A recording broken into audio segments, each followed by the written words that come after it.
देखिए, आपको हम बताएं रिफ्रैक्शन थ्रू द प्रिज्म, और उस केस में मेरे को डेविएशन का जो फॉर्मूला आया था म्यू ए। म्यू बराबर हम बता चुके हैं कि साइन ए प्लस डेल एम by 2 by sine A by 2। तो देखिए, ये सब चीज पर आप हिसाब बना सकते हैं, और जब इसका हम सिंप्लीफाई आउट किए तो डेल एम जो हो गया μ-1 × ए। तो डेविएशन, तो यहाँ पर दिमाग में बैठा लीजिए कि ए प्रिज्म है तो ए क्या होगा, हमेशा 60 डिग्री हो। तो डेविएशन किससे देखो, डेविएशन का रिलेशन क्या किससे हो गया, म्यू से। अगर डेविएशन म्यू से रिलेटेड है तो म्यू क्या है, तो म्यू रिफ्रैक्टिव इंडेक्स है। तो म्यू रिफ्रैक्टिव इंडेक्स है, तो अगर जिस चीज का रिफ्रैक्टिव इंडेक्स ज्यादा होगा उसका डेविएशन ज्यादा होगा। अब रही सवाल कि देखिए, एक चीज ये है पर हम आपको बतला देते हैं, थोड़ा ध्यान रखिएगा। देखिए, ये सब चीज किताब में नहीं है, लेकिन आपको हम बता रहे हैं कि देखिए, ऐसा होता है कि when a white source of light, अगर white source of light passes through prism से पास होता है, तो ऐसे पढ़े हैं आप, विव की ओर, मतलब व्हाइट लाइट गया तो विव की ओर, माने ये दोनों के बीच VIBG/OR इतना रहता है। Violet, indigo, blue, green, yellow, orange, red. तो मीन डेविएशन किसको कहा जाता है, तो याद रखिएगा, मीन ग्रीन को नहीं कहा जाता है, येलो को कहा जाता है। येलो को कहा जाता है मीन डेविएशन।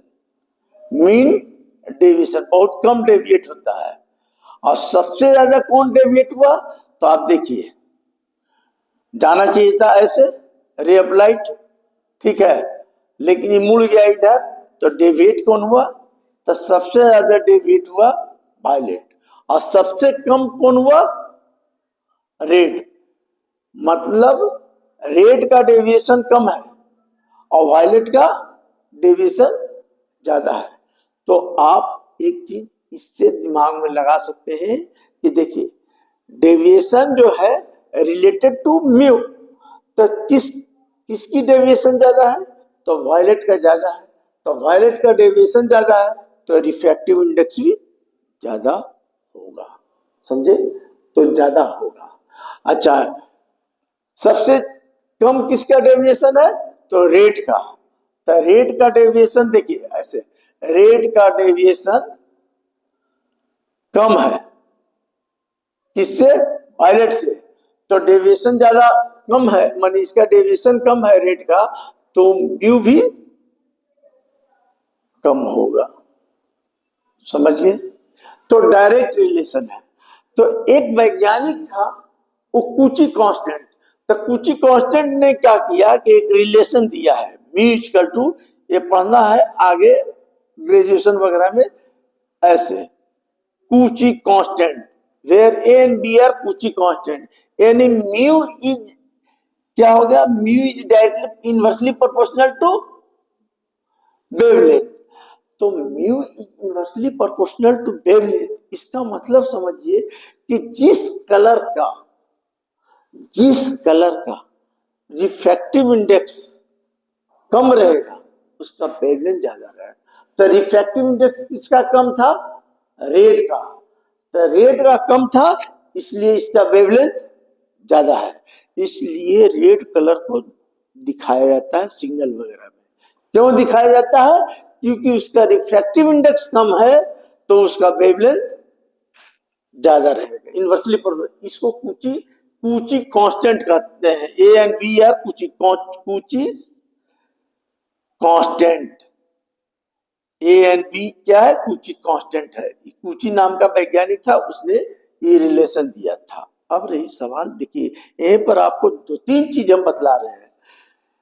तो अब रही सवाल कि जिसकी मतलब रिफ्रैक्टिव इंडेक्स कम रहेगा उसका वेवलेंथ ज्यादा रहेगा। तो रिफ्रैक्टिव इंडेक्स किसका कम है, तो जिसका डेविएशन कम रहेगा तो डेविएट कौन होता है? डेविएट कम कौन होता है? रेट। तो रेट हो गया, समझे? तो ऐसे रिलेशन आप कर सकते हैं। अच्छा, वायलेट का क्या है?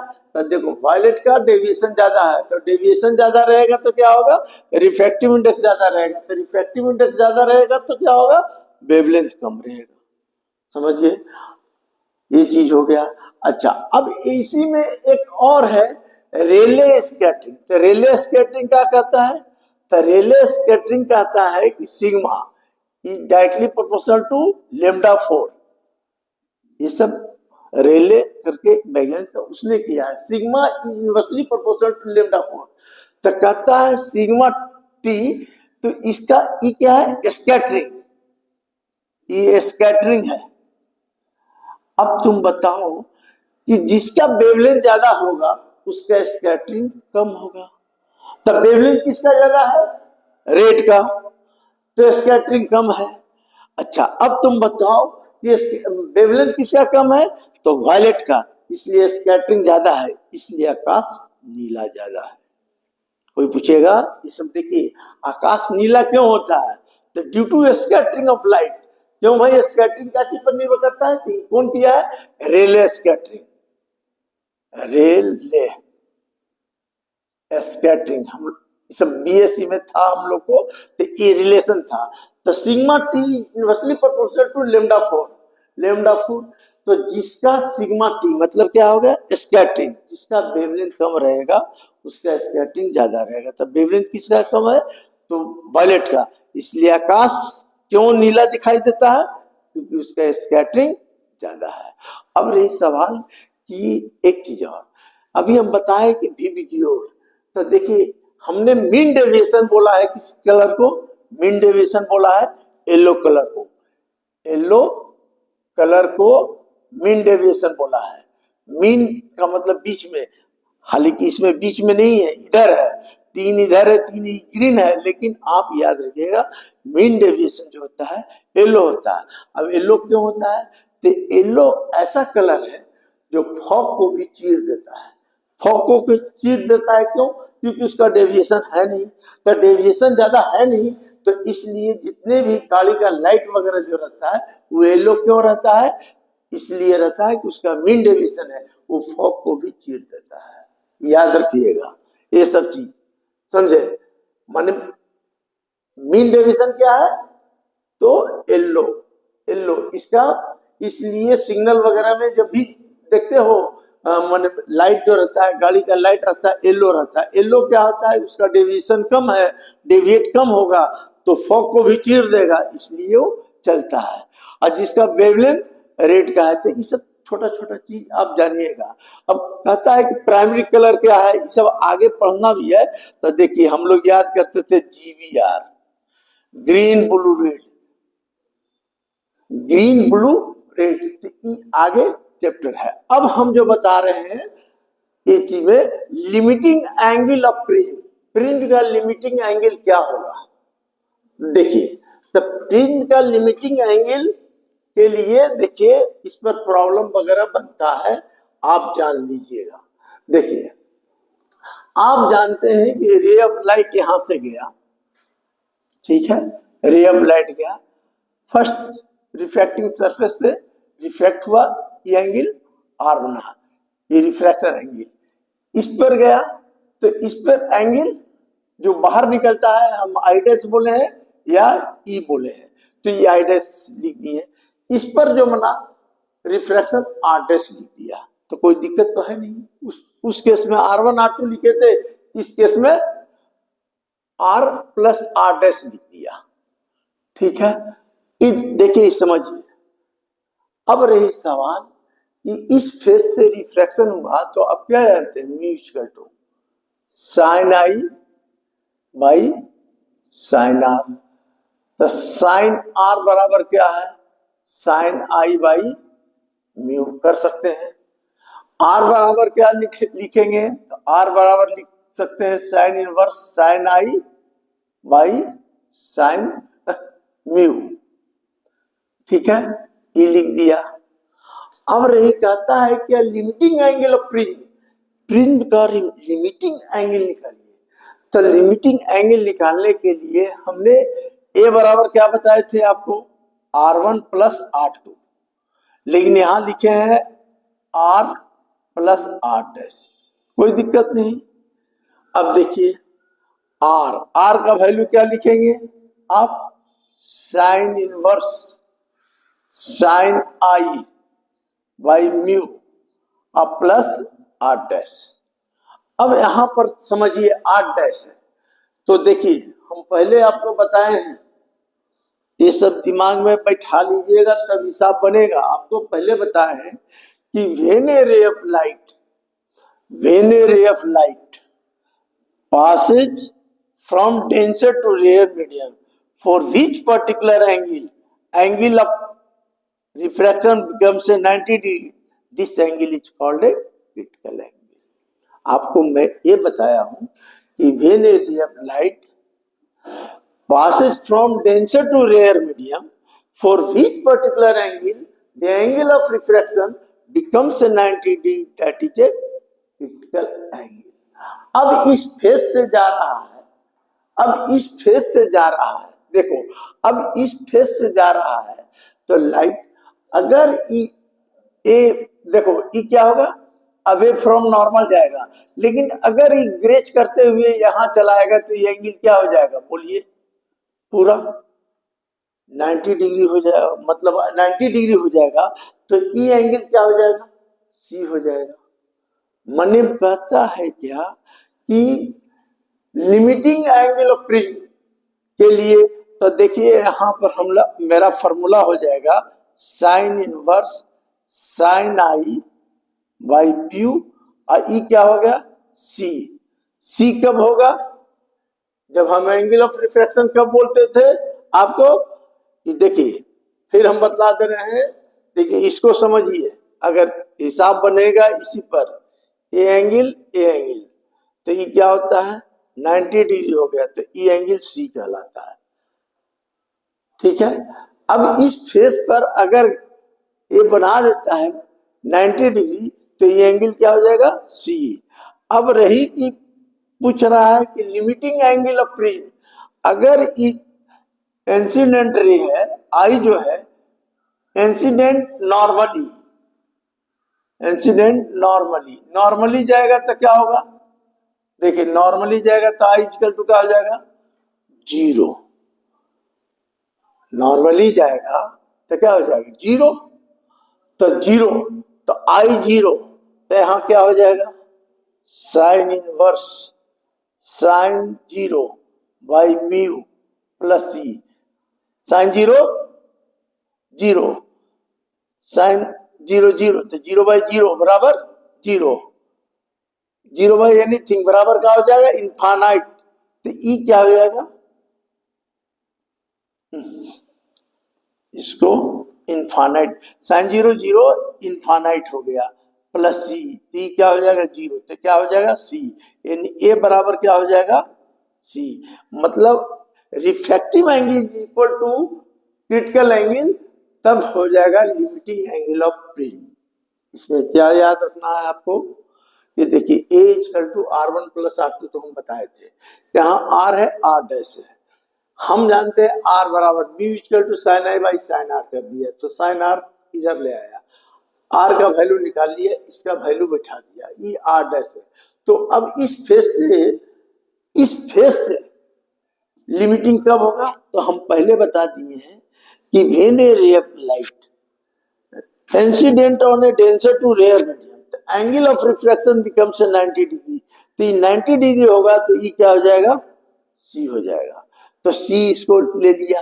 अब रही आई इंसिडेंट नॉर्मली, अगर इस केस में लिमिटिंग एंगल ऑफ प्रिज्म निकालना है, तो अगर इंसिडेंट नॉर्मली होगा तो आई क्या हो जाएगा 0, तो आई 0 किए तो angle of refractive angle is equal to critical angle.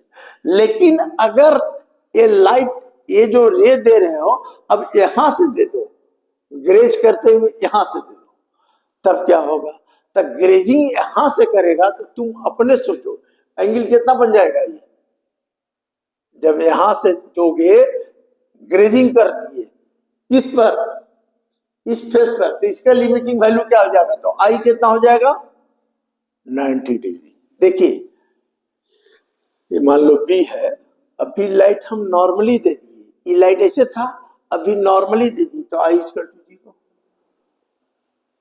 तो मेरा रिजल्ट ए इक्वल टू सी आ गया।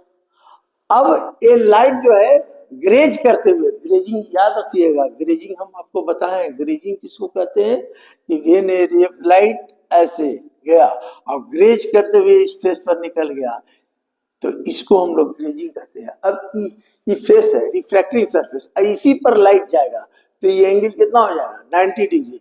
तो देखिए अब केस में क्या होगा, तो देखिए दूसरे केस में, देखिए यहां से फ्रॉम वन, ए बराबर क्या होगा sine inverse sine 90 mu plus C, ठीक है। ए ये हो गया साइन इनवर्स साइन 90 बराबर क्या होता है 1 बाई म्यू प्लस सी, ठीक है। आप इतना हो गया। अब आप जानते हैं साइन सी बराबर क्या होता है 1 बाई म्यू, तो सी बराबर क्या होगा साइन इनवर्स 1 बाई म्यू, इसका वैल्यू बैठा देंगे तो क्या हो जाएगा सी प्लस सी बराबर ए, तो ए बराबर क्या होगा 2c, यानी ए बराबर मेरा 2c। किस केस में, when a ray of light grazing करते हुए जाएगा, यानी तब ग्रेज करते हुए जाएगा, तो ए बराबर 2c होगा। माने रिफ्रैक्टिव एंगल जो होगा ट्वाइस द क्रिटिकल एंगल। ये सब ऑब्जेक्टिव प्रॉब्लम बनाने में आपको काम देगा। बोलिए समझ में आया कि नहीं? अगर नहीं समझ में आया तो एक बार और हम समझाते हैं इसी पर। देखिए लिमिटिंग एंगल ऑफ प्रिज्म, क्योंकि देखिए प्रॉब्लम बनाना पड़ेगा, आप प्रॉब्लम बनाएंगे तो आपको समझ में आएगा। देखिए लिमिटिंग एंगल ऑफ प्रिज्म हम निकालने के लिए आपको हम फिर से बता दे रहे हैं कि जैसे ए रे ऑफ लाइट यहां से इंसिडेंट हुआ, नॉर्मल इधर यहां से रिफ्लेक्ट हुआ, समझे, और यहां प्रिज्म है, प्रिज्म से बाहर जाएगा तो क्या होगा अवे फ्रॉम नॉर्मल जाएगा, अवे फ्रॉम नॉर्मल गया तो मान लो कि इधर दिखा दिए, ठीक है। अब रही सवाल कि यहां से रिफ्लेक्शन जो होता है वो आर लिखते हैं, यहां से लिखते हैं R1, यहाँ R2, यहाँ पर R लिखा है R डैश, और निकलने वाला जो रे होता है I डैश होता है। हमने फॉर्मूला आपको बता दिया है कि A बराबर R1 प्लस R2 होता है, तो ये तो हम बताएं। अब हम लिख रहे हैं A बराबर R प्लस R डैश। हम जानते हैं कि स्नेल लॉ से कि mu equal to sine i by sine r, r को यहाँ लिया है, म्यू को इधर कर दिए, आर डैश बराबर निकालना, माने आर बराबर निकालना है sign inverse sign i by sign mu, और साइन सी बराबर 1 बाई म्यू भी जानते हैं, खैर ये बाद में करना। अब आर का वैल्यू यहाँ बैठा दिया, इतना आ गया, इतना बैठ गया। अब रही इसमें केस हम कंसीडर किए कि अगर इफ इंसिडेंट रे नॉर्मली, तो नॉर्मली जहां होगा तो क्या हो जाए एंगल आई इक्वल टू 0, तो 0 हो गया, तो इन नॉर्मली गया, तो नॉर्मली जाएगा, तो इस फेस पर क्या होगा एंगल कितना हो जाएगा 90 डिग्री हो जाएगा। तो जिस एंगल पर देखिए, जिस एंगल पर ये 90 डिग्री होता है, ये आर डैश जो होगा 0 ही होता है, तो साइन 0 0, तो सी आ गया, तो ए बराबर क्या आ गया सी। किस केस में आया, तो refracting surface is equal to critical angle. किस केस में, when a ray of light is incident normally. अब कहता है कि रे ऑफ लाइट ग्रेज कर रहा है, ग्रेज का मतलब इधर से जा रहा है, इधर से मतलब जाने का मतलब रिफ्रैक्टिंग सरफेस, एक सरफेस पर रिफ्रैक्ट करते हुए जा रहा है, तो ई जब जा रहा है तो क्या होगा, ये एंगल क्या होगा 90 डिग्री, तो 90 डिग्री हो जाएगा। तो 90 डिग्री के लिए हम लोग ये फॉर्मूला से लिए, ए बराबर sine inverse 90 degree by 1 by mu sign 90 1 होता है 1/μ। तो 1/μ बराबर क्या, साइन सी बराबर क्या होता है, साइन इनवर्स 1/μ। तो इसका वैल्यू बैठा दिए, तो इतना का वैल्यू सी, बगल में सी, तो ये बराबर 2c आ गया। तो आपको याद क्या रखना है, लिमिटिंग एंगल ऑफ फ्रिंज। तो limiting of angle of fringe क्या होगा, ए बराबर सी कब होगा, जब इंसिडेंट नॉर्मली होगा, और जब ग्रेज करते हुए जाएगा तो 2c। अब बताते हैं, एक आता है angle of, limiting angle of incidence. देखो